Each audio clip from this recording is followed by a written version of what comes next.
Okay, I don't want any of you to panic, but since we've last seen CC, Chris from New York, Westchester County, he has unfortunately injured himself. Look. You can lay down. Oh, okay. All right. Well, okay. Later. Now, I'm not really sure what happened, but of course, all of us here at Simandan wish you a speedy recovery and hope that you get well soon. However, you're still wrong about a lot of stuff.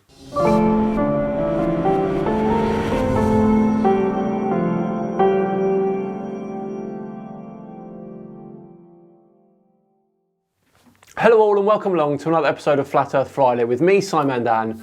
Thank you very much for joining me. Before we begin today, a big thank you to the sponsors of this video, Magic Spoon. Now, growing up, cereal was one of the best parts of my day. As an adult, it's got too much sugar and not enough protein. So I've lost the urge to reach for the bowl at breakfast time. With Magic Spoon though, I'm able to enjoy one of my favourite childhood snacks again. Now, Magic Spoon fits a variety of diets. It's high protein, no sugar, and great for carb-conscious lifestyles. A Magic Spoon cereal contains 13 to 14 grams of protein, 0 grams of sugar, and 4 to 5 net grams of carbs in each serving. So you can feel good about what you're eating. And Magic Spoon's brand new treats are crispy, crunchy, and airy, without the chewy stickiness of a protein bar. Now the treats have 11 to 12 grams of protein, 1 gram of sugar, and 1 to 2 grams of net carbs, so you can always get the fuel you need on the go. Now I hope Magic Spoon aren't too annoyed, but I sort of can't show you any of the treats because I've eaten them all already. Here's a photo I took before the binge. Sorry Magic Spoon. And that isn't actually some quirky joke, I actually did. Now use my code SIMANDAN or click the link in the description so you can try Magic Spoon cereal or the treats today with $5 off. And you can also find Magic Spoon on Amazon or your nearest grocery store. And Magic Spoon is so confident in its product that it's backed with a 100% happiness guarantee online. So if you don't like it for whatever reason, they'll refund your money, no questions asked. So click the link in the description or go to magicspoon.com/Simandan for your $5 off. Right, on with today's video and the poor old injured flat earther CC. He's on the mend, you'll be glad to hear, and up and about in his kitchen. The wife must be out. Here we go. All right, good morning, good evening, good afternoon, wherever you may be. CC here, Chris, from New York, Westchester County, 9/6/24. It is a Friday. I'd like to give you something to think about on a Friday, just in case if I'm unable to put a video out for the weekend. Well, something real quick. The slow motion deal. You know what slow motion is? When everything slows down in a video. Usually they do it with car crashes at the Indianapolis 500, or if they're showing videos on whatever social networking that you're looking at, they slow it down. Yeah, like the slow-mo guys. I once interviewed Gav from the slow-mo guys for my podcast, where I asked him how he felt about the flat earthers using one of his clips for their purposes. Gav, Katz and I, we combat flat earthers on our respective channels, and we've got a bit of a bone to pick with you because did you know, you probably do know this, that one of your clips has been used relentlessly by flat earthers? Very unfortunate. Yeah. And you do a very honourable task in your combating of this. But yeah, that's something I've never been able to escape. Just completely, just out of context clip from slow-mo guys being used. Yep. It's like a ultimate proof of how there's a flat earth. I guess you didn't think at the time that you'd get a load of flat earthers saying that means that if the earth rotates, the water would fly off it. Yeah, if the earth rotated at 30 million miles an hour, it might, I suppose. But anyway, yes, slow motion. Gives it more of an impact, doesn't it? See, it's funny because on Apollo 11, the videotape footage, by the way, that you saw was actually taken from another TV, which is like the worst resolution you could possibly get because they wouldn't allow any of the news stations to tap into their NASA's feed, live feed, that is. You know why that is, because it never happened. Actually, that's not true. The live pictures from the moon landing were uploaded to Earth orbiting satellites, then transmitted back to NASA at Houston, and then via further satellite links to TV receiving centres around the world. Well, what I mean it never happened is they never landed on the moon. Okay? Because the moon is there, you can't land on it. It's another light in the sky. That's all it is. Back to the slow motion. Personal incredulity is not a reason for something not happening. You can't understand how it's possible, therefore in your mind it's not possible. When we're watching one of the fake astronauts jump out of the capsule, Neil Armstrong, it goes automatically into this slow motion to give that dramatic effect. And everything that they do on the moon is, by the way, in slow motion too. That is not slow motion. That is falling back to the surface of the moon at a slower rate than you would do here on Earth. The gravitational pull up there is about 1/6 that of here on Earth. So yes, they would fall a lot slower on the moon's surface. Why is that? It's a quarter of the gravity of Earth. You figure you'd be able to move around like a 15-year-old kid running around and, bouncing around all over the place. But no, when you're on the moon, everything is in slow motion. Again, it may feel like that, but it's just the effects of lunar gravity. And with a very restrictive suit that weighs 30 pounds on the moon, it would be very difficult to be that mobile.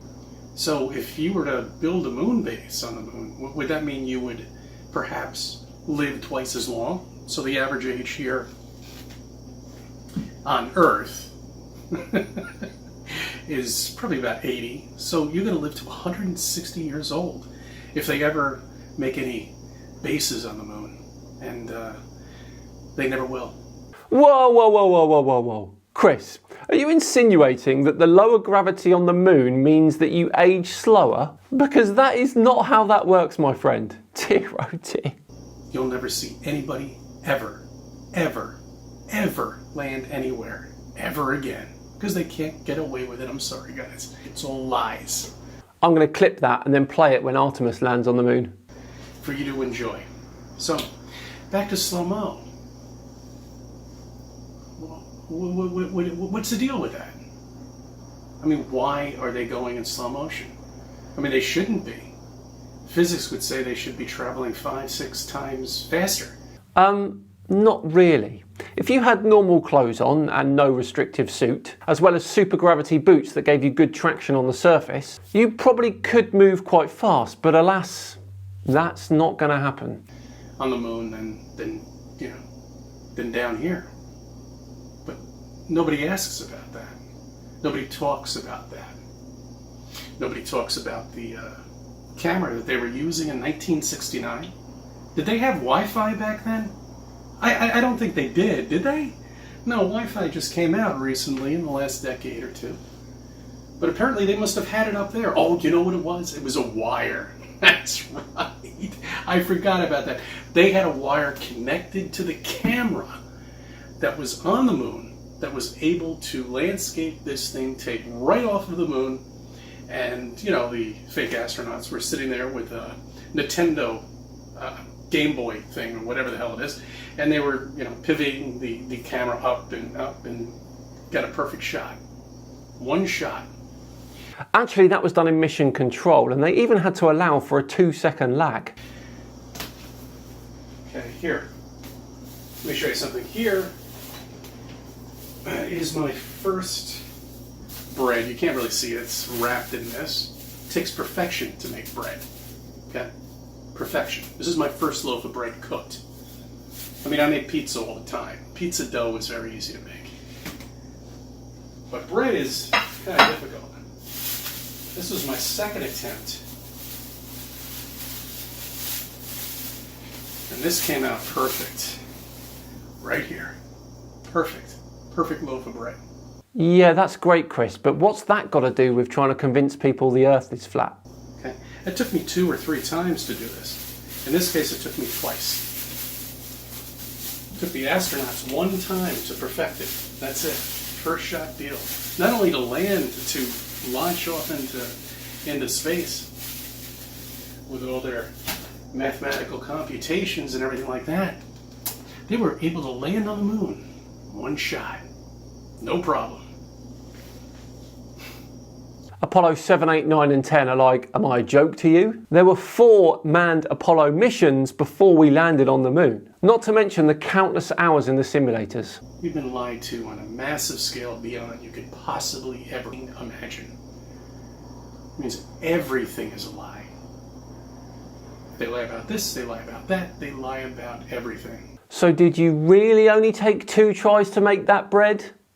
Really, CC? I'm not so sure. Now, we're going to skip on to Chris's latest video where he wants to talk about cold light.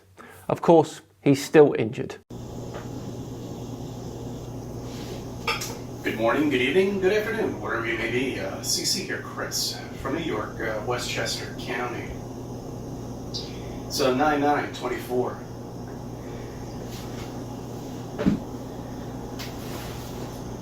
You know, I was thinking about Careful, mate. Last thing we want is another fall. the Globies, you know.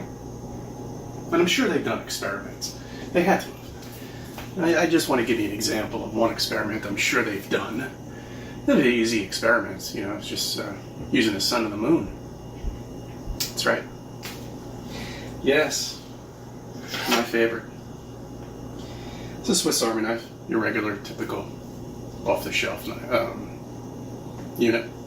It's got a little magnifying glass right here. Yeah, see that? Let's take a look at that magnifying glass close up. This is a magnifying Wrong lens, Chris. glass. Where is it? Oh, there it is. Okay. There you go. That's right. Magnifies things to laser precision. So you take the sun, you get this magnifying glass, and you get that light just right, and it starts to burn paper, leaves, all sorts of things. However, you know, it's curious. When you take the moon, and it's a full moon, and you do it, and you get that just right, it emits cold. Ha! That's confusing. It's really not. The moon reflects around 11% of the sun's light.